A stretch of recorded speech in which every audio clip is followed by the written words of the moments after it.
1160 سال قبل مسیح فدان بابل کے جنوب میں واقع ایک پرامن شہر۔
اشتار بزرگ، اس بچے کو شفا عطا کر، اس کی پریشان ماں کا دل شاد کر دے اور اس کی ماں کی پریشانی کو شادمانی میں بدل دے۔ اے میرے خدا، اس بچے کو شفا عطا کر۔ اس بچے کی ماں یہ عہد کرتی ہے کہ تیری بارگاہ تیرے حضور میں قیمتی نذرانے پیش کرے گی۔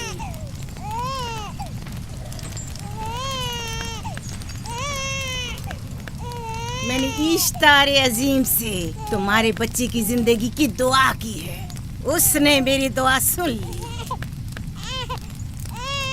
جاؤ اور اپنے بچے کی اس طرح تربیت کرو کہ وہ بڑا ہو کر اشتار کا پیروکار بنے۔ آپ کی اور اشتار عظیم کی بہت بہت مہربانی۔ اشتار مہربان پہ درود و سلام ہو، آپ کی بہت بہت مہربانی۔ میرا بچہ موت کے دہانے پر تھا، آپ نے اسے نئی زندگی بخشی۔ اشتار عظیم بزرگ اشتر کو سلامت رکھے، اشتر کی حفاظت فرمائے۔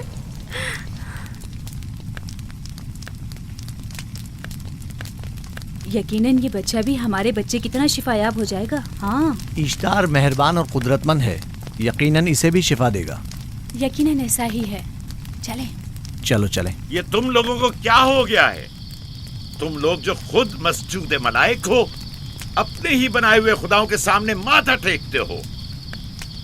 تمام کائنات انسان کی تابع ہے، پھر بھی تم ان بے جان پتھروں اور بتوں کے سامنے سر جھکاتے ہو۔ تم یہ سب باتیں اپنے تئیں کر رہے ہو اور بیکار میں ہمارے خداؤں کی توہین کر رہے ہو۔ میں خود سے یہ باتیں نہیں کہہ رہا ہوں، میں خدا کا نبی ہوں اور میری باتیں کلام الہی میں سے ہیں۔ یہ کتاب وہ آسمانی صحیفہ ہے جو میرے جد حضرت ابراہیم علیہ السلام پر نازل ہوا۔ میں ان کے دین کا پیروکار ہوں اور اس کتاب کی ترویج و تبلیغ پر مامور ہوں۔ میں خود سے کچھ نہیں کہہ رہا۔ اس آسمانی کتاب میں یہ بھی لکھا ہے کہ تم ہمارے خداؤں کی توہین کرو۔ میں توہین نہیں کر رہا، صرف سوال کر رہا ہوں۔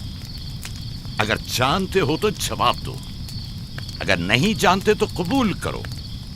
میں آپ سے پوچھتا ہوں، اشتار کی عبادت گاہ کے بت تمہارے خالق ہیں یا تمہاری مخلوق؟ تم لوگ اشتار کے حکم کے تابع ہو یا وہ تمہارے تابع ہے؟ اشتار تم پر حکم چلاتا ہے یا تم اس پر؟ اگر اشتار ایک کمزور اور ناتواں پتھر ہے تو پھر اس نے کس طرح ہمارے بیٹے کو شفا بخشی؟ صحیح کہہ رہا ہے، ہم نے بھی دیکھا ہے۔ ہاں، یہ ٹھیک کہتا ہے۔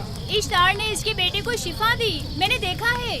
وہ حکیم و دانا جس نے تمہاری آوزاری سنی، اسی نے تمہارے بچے کو شفا بخشی، نہ کہ اشتار نے۔ تم نے اگرچہ غیر خدا سے لو لگائی اور غیر سے ہی مدد طلب کی، لیکن وہ جو تمام بندوں کے حالات سے واقف ہے، اس نے تمہاری حالت زار پر رحم کیا اور تمہارے بچے کو زندگی بخشی۔ تمہارے پاس بصارت تو ہے لیکن بصیرت نہیں۔ تم نے اشتار کو دیکھا لیکن حقیقی شفا دینے والے کو نہیں دیکھا۔ یعقوب کی باتوں کا خلاصہ یہ ہے کہ ہم اپنے خداؤں کو چھوڑ کر